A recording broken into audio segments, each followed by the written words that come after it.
Dépêché en urgence par le Premier ministre et chef du gouvernement Jean-Michel Sama Lukonde pour superviser les départs de la troisième vague de jeunes gens ayant répondu à l'appel à la mobilisation du chef de l'État, son Excellence Félix-Antoine Tshisekedi Tshilombo. Jean-Claude Molipe Mandongo, vice-ministre de l'Intérieur, Sécurité, Décentralisation et Affaires coutumières, et Madame Nana Manouanina, ministre près le président de la République, se sont rendus ce matin à 7h juste au camp Kibumango pour échanger avec 151 jeunes qui ont choisi de servir dans l'armée après avoir mis fin à leur participation au conflit Tekeyaka au plateau de Bateke dans les Grands Bandundu.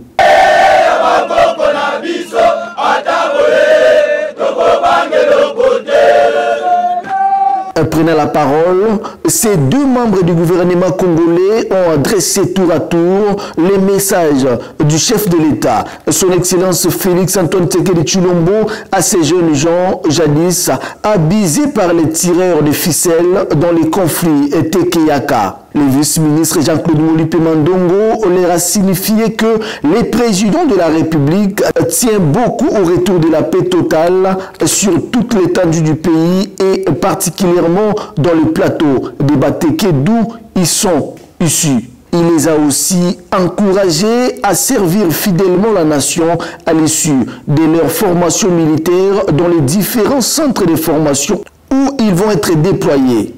151 au total partent à destination des Kamina dans les Hauts-Katanga et se disent tous très contents de pouvoir servir sous le drapeau au moment où leur pays subit une agression armée de la part du Rwanda sous couvert du M23.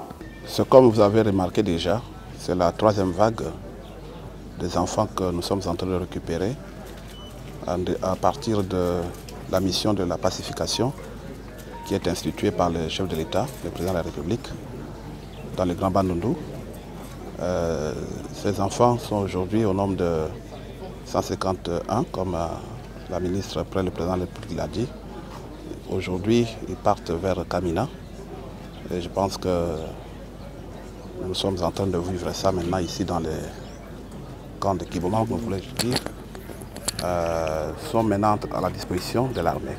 Ce sont ces enfants qui ont accepté de rallier les forces armées de la République démocratique du Congo pour travailler sur les drapeaux nationaux.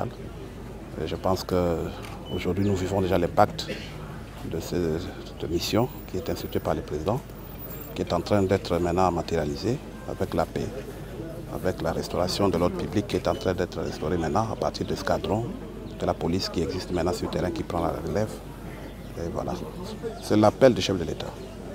C'est le chef de l'État qui a besoin de tous ces fils dignes qui sont prêts à travailler pour la nation.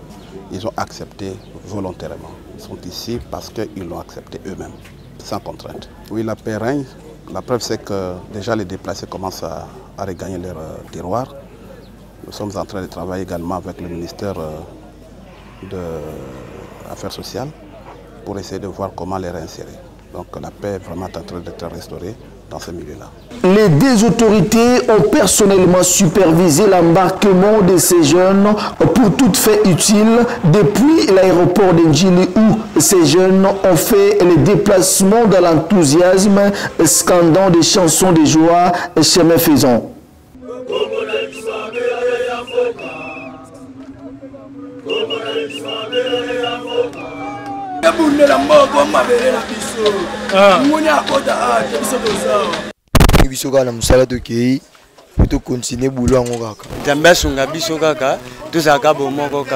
La ministre près le chef de l'État a pour sa part mis en garde les tireurs de ficelles qui instrumentalisaient ces jeunes en fin de commettre des atrocités. Je pense que comme demande auprès de la notabilité du coin, nous souhaitons vraiment que les tireurs de ficelles rejoignent les camps de la raison, qu'ils appuient positivement la mission du chef de l'État. Parce qu'il est vrai qu'il y a des gens qui continuent à appeler, à instrumentaliser, et à ceux-là, nous leur demandons de viser et de travailler sur l'intérêt supérieur. Tous ces enfants sont des Congolais, cette population est une population congolaise. Si tous nous pouvons travailler dans le sens de protéger nos frères et sœurs, ça irait mieux.